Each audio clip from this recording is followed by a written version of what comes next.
相帮助，别吵了，互相帮助。魂受损本就必死。爹，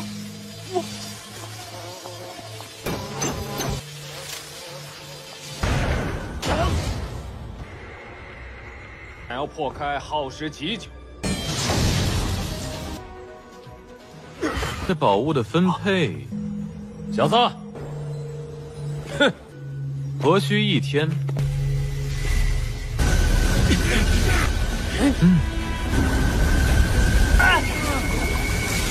住手！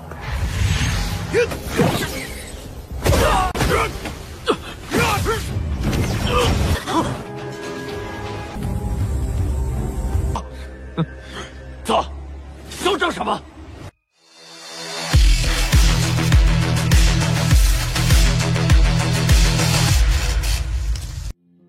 Halo semuanya, selamat datang di Ruang Sinema. Bagaimana kabar kalian semua? Semoga selalu sehat dan baik-baik saja.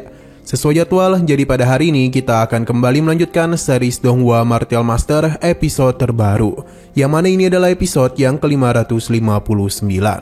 Bagi yang baru bergabung dan series ini, kita sudah sediakan playlistnya. Jadi kalian bisa mudah mencari di mana episode awal dari series ini. Sebelum kita mulai episode terbarunya, kita akan melihat dulu apa saja yang telah terjadi pada episode sebelumnya.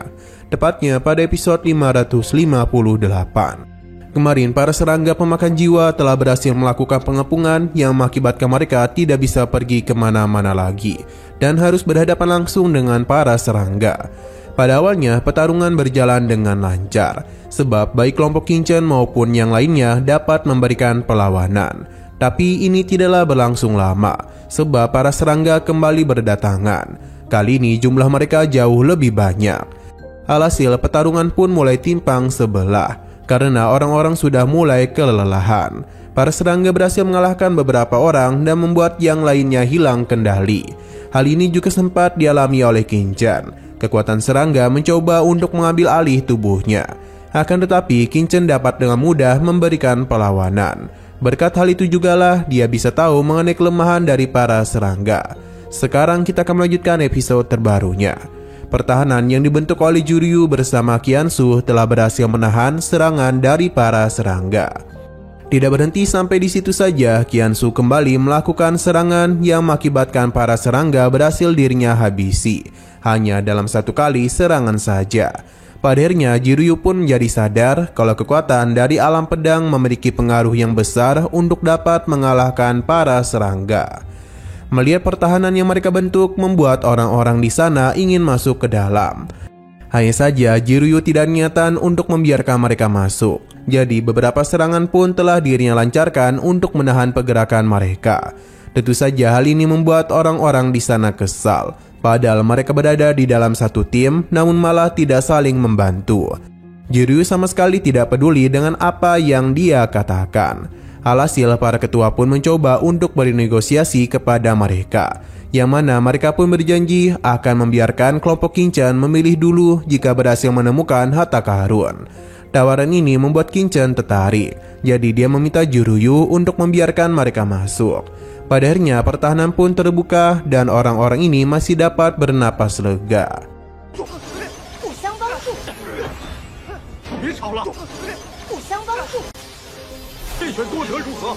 Setelah memastikan tidak ada yang tertinggal, jadi Qingchen pun mengajak mereka untuk melanjutkan perjalanan. Hanya saja pria yang sebelumnya sempat protes masihlah kesal atas apa yang Juryu katakan. Jadi dia pun berjanji jika dirinya berhasil menemukan celah maka akan menghabisinya. Niatan tersebut sudah diketahui oleh Qingchen. Jadi dia pun membuka satu celah agar serangga pemakan jiwa dapat masuk dan menyerangnya. Rencana Qingchen berhasil dan mengakibatkan pria ini pun harus kehilangan kendali atas tubuhnya. Tanpa berlama-lama, Qingchen langsung saja melancarkan serangan kepada pria tersebut. Dengan begini seharusnya tidak ada yang protes karena bagaimanapun jiwanya telah rusak. Sedangkan apa yang Qingchen lakukan hanyalah menghabisinya sesuai dengan apa yang telah mereka sepakati. Namun tetua ini penasaran bagaimana satu serangga dapat masuk. Ia pun berpikir kalau Qingchen sengaja melakukannya. Juryu memintanya untuk diam karena seharusnya mereka itu bersyukur sudah dilindungi oleh mereka. Namun malah terus protes. Terlebih lagi, mempertahankan pelindung ini bukanlah perkara yang mudah. Jadi bisa saja ada celah yang terbuka. Jika mereka tidak percaya kepadanya, maka Jiryu mempersilahkan mereka untuk pergi meninggalkan pelindungnya. Apa yang Jiryu katakan pun seketika saja membuat tetua ini terdiam. Perjalanan terus mereka lakukan sampai kelompok Kinchan hampir mendekati susunan formasi. Semakin banyak juga para serangga yang telah berdatangan. Untung saja mereka sudah berada di tempat yang aman, sebab ada semacam penghalang yang tidak dapat dimasuki oleh para serangga. Kinchan meminta Qiansu dan Jiryu untuk melepaskan pelindung. Para ketua pun merasa senang karena situasi yang menegangkan telah berlalu.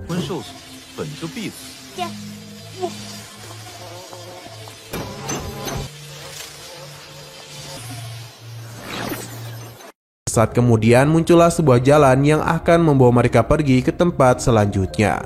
Ini bukanlah jalan sembarangan karena dipenuhi oleh energi spiritual yang melimpah. Bahkan ini dapat mereka rasakan secara jelas. Tidak ingin berlama-lama, mereka pun segera melakukan perjalanan menuju tempat selanjutnya. Tidak lupa kelompok Kinchan juga menyusul. Sesaat kemudian mereka telah sampai di tempat yang agak misterius. Hanya saja di sana dipenuhi oleh begitu banyak batu asli berkualitas tinggi. Dan juga ada buah peraturan. Melihat apa yang ada di depan sana seketika saja membuat Kinchan tertarik, begitu pula dengan para ketua lainnya. Bahkan salah satu dari ketua ini tidak dapat menahan dirinya dan langsung saja mencoba untuk mengambilnya. Akan tetapi itu tidaklah semudah yang dia kira karena ada semacam pelindung yang tidak kelihatan. Ketua ini pun meminta maaf. Ia tidak niatan untuk mengambilnya sebab hanya ingin menguji kekuatan larangan pada tempat tersebut. Untung saja tindakannya masihlah dapat dimaafkan. Berhubung di sini terdapat begitu banyak batu asli dan buah aturan, jadi mereka harus membaginya secara adil. Sedangkan larangan di hadapan ketua ini mungkin akan membutuhkan waktu yang lama agar bisa membongkarnya. Ketua ini pun mencoba untuk melakukan serangan secara langsung. Akan tetapi hal itu sama sekali tidaklah mempan. Ketua lainnya juga ingin mencoba, namun hasilnya tetap sama, seperti tetua sebelumnya.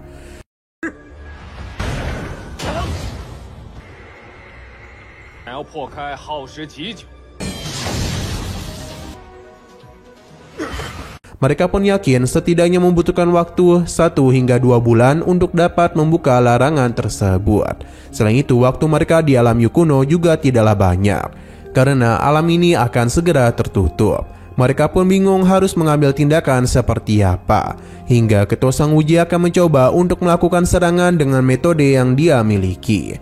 Hanya saja hasilnya tetap sama dan seakan-akan pertahanan itu tidak mengalami kerusakan apapun. Namun Sang Uji menyadari ada yang tidak beres pada pilar-pilar di sana. Jadi dia pun segera melakukan pengamatan karena pilar tadi sempat mengeluarkan cahaya. Benar saja, di saat Sang Uji menyentuhnya, kedua pilar cahaya pun mulai bereaksi. Entah apa yang terjadi, sebab tiba-tiba saja inti formasi pertahanan mengalami sesuatu yang tidak biasa. Bagi para ketua lainnya, Sang Uji sudah menemukan jawaban pada larangan tersebut. Sedangkan Kinchan juga cukup tertarik kepada Sang Uji, karena dia begitu pandai dalam memahami formasi terlarang dari ras iblis. Sebenarnya dia menyadari ada sesuatu yang sedang Sang Uji sembunyikan. Akan tetapi lagi seru-serunya, episodenya pun harus bersambung dulu.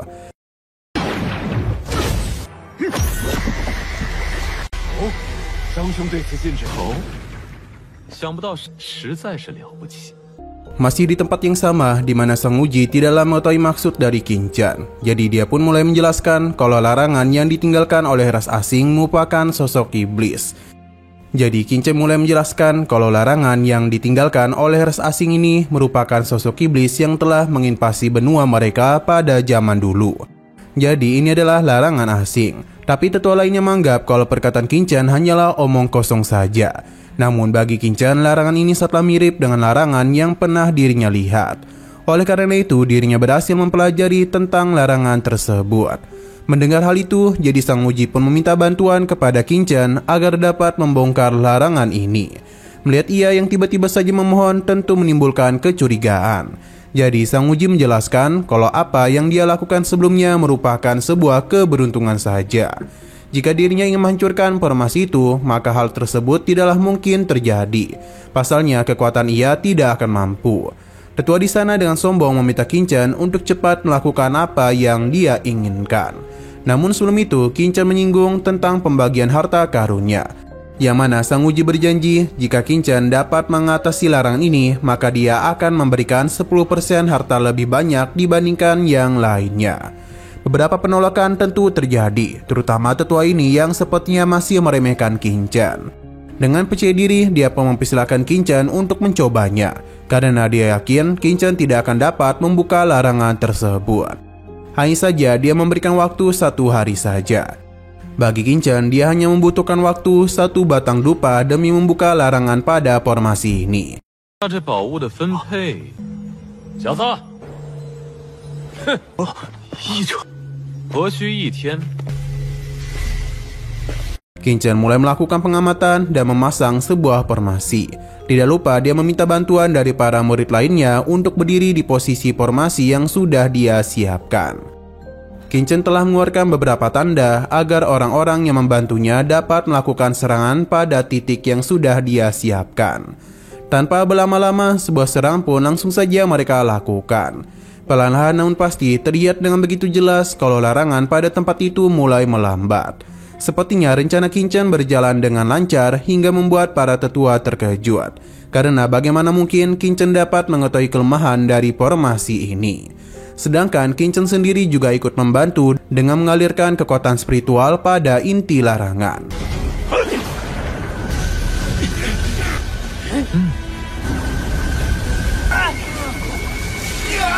Berkat usaha keras yang mereka lakukan, pada akhirnya larangan pada tempat itu pun terbuka juga.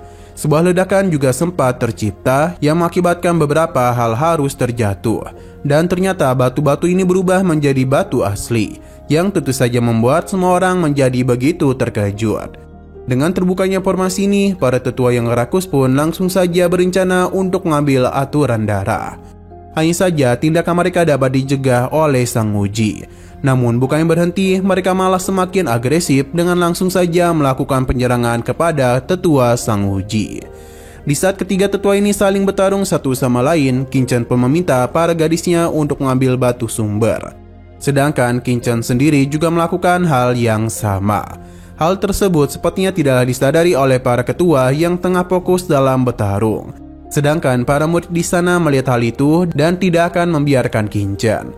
Serangan langsung saja mereka lakukan, tapi Qingchen ini bukanlah orang yang dapat mereka kalahkan. Pada akhirnya orang-orang ini pun mulai sadar kalau Qingchen sangatlah kuat. Kembali ke sisi ketiga ketua yang masih saling bertarung. Karena berhadapan dengan 2 orang sekaligus, tentu saja Sang Wuji sangatlah kerepotan, sampai-sampai tidak memiliki kesempatan untuk melawan. Akan tetapi ketika ingin mengambil aturan darah, mereka tidaklah dapat menyentuhnya. Seakan-akan itu hanyalah sebuah ilusi saja.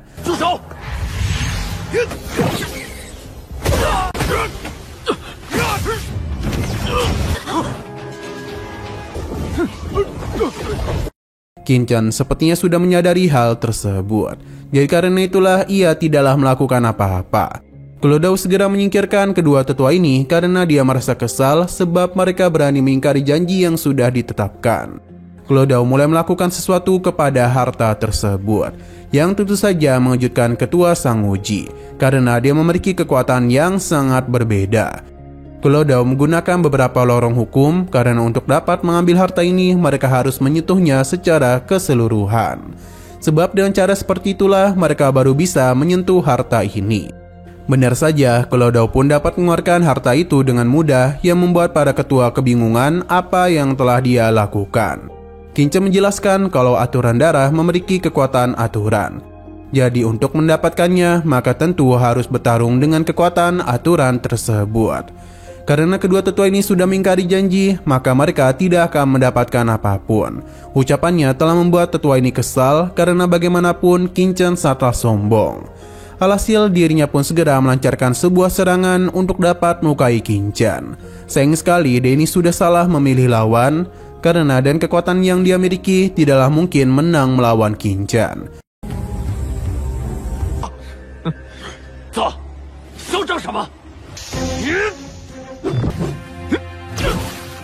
Sedangkan bagi Qingchen, sebaiknya mereka tidak usah pamer kekuatan di hadapannya, jika hanya seperti itu saja.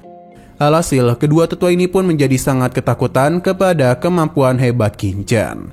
Nah, sayang sekali lagi seru-serunya, episodenya pun harus bersambung dulu.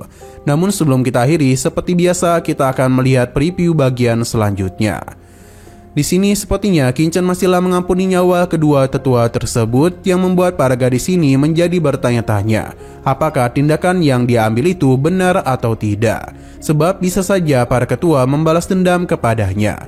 Namun Kinchan meminta mereka untuk tidak usah khawatir, sebab dia dapat mengatasi semua ini dengan mudah. Selain itu, perjalanan masihlah terus mereka lakukan, jadi orang-orang ini masihlah dia butuhkan.